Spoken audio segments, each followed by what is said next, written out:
Hi, first graders and first grade parents. Ms. Pagan here. Today is Monday, and we're going to talk about what we're going to do for journal today.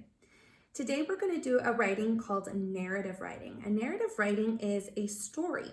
So we could either write a story that's true, something that actually happened to us, or we could write a story using our imagination. So today, our narrative story is going to be using a little bit of our imagination. Hopefully you were able to read the story called A Bird Named Fern, because that kind of goes along with our journal for today. The question that I'm going to have you think about says, imagine you are a bird. What would you do for the day?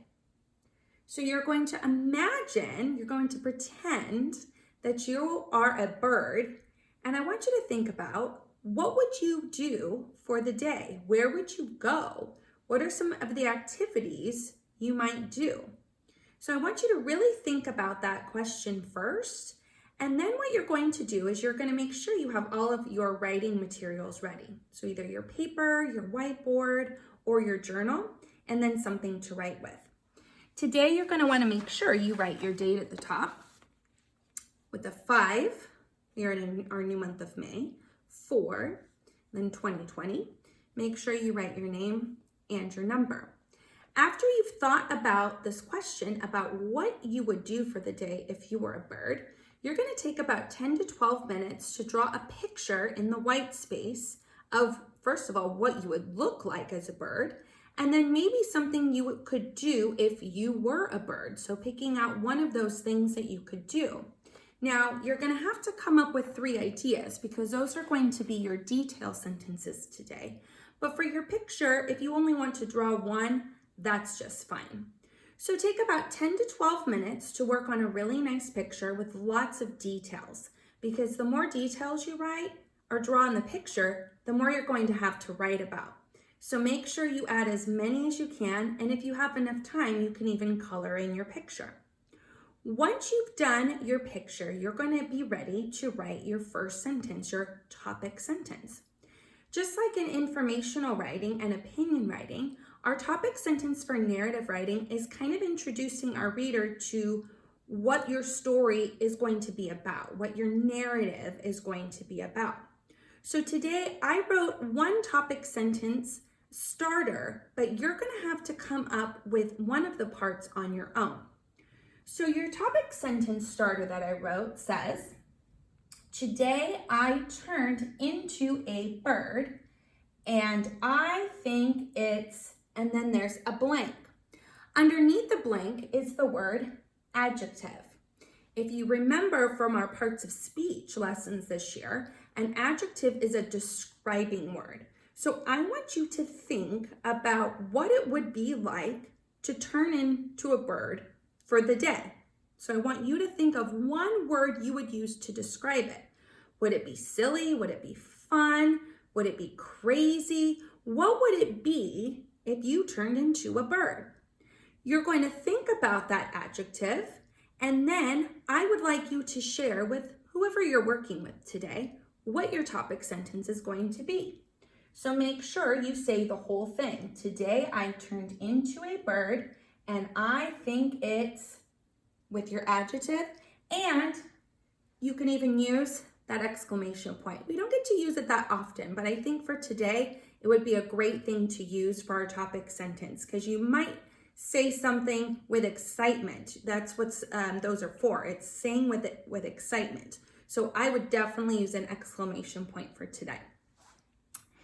Once you're ready and you've shared your sentence, make sure you go ahead and write your sentence, your topic sentence on the line, and make sure you include that adjective and that exclamation point today. After you have shared your sentence, you've read your sentence, you're going to quick check your sentence. You're going to check for a capital letter at the beginning. You're going to check for a finger space in between all your words. You're going to check for that exclamation point today. And you're going to go back and whisper read to make sure it makes sense, that you didn't leave anything out, and that your letters look amazing on the line.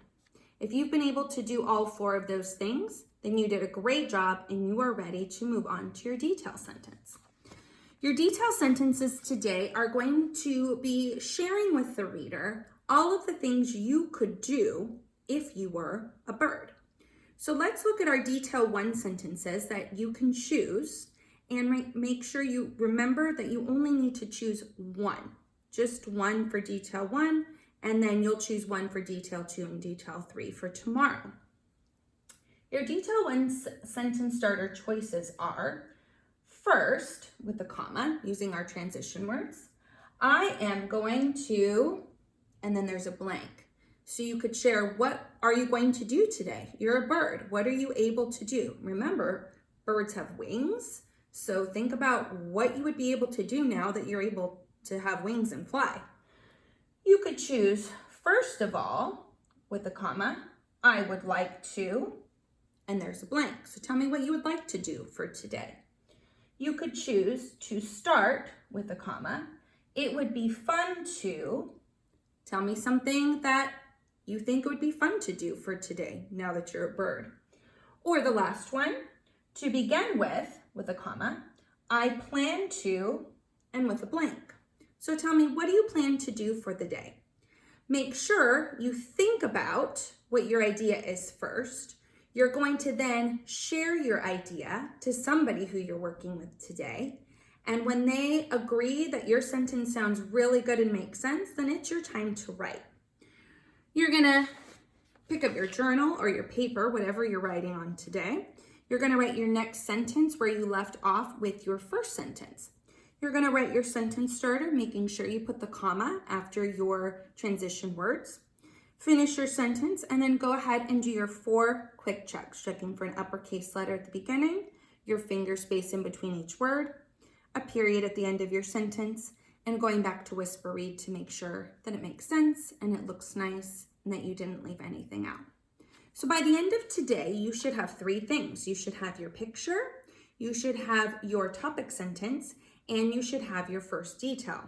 Tomorrow, we're going to work on our second detail, our third detail, and finally end with our conclusion.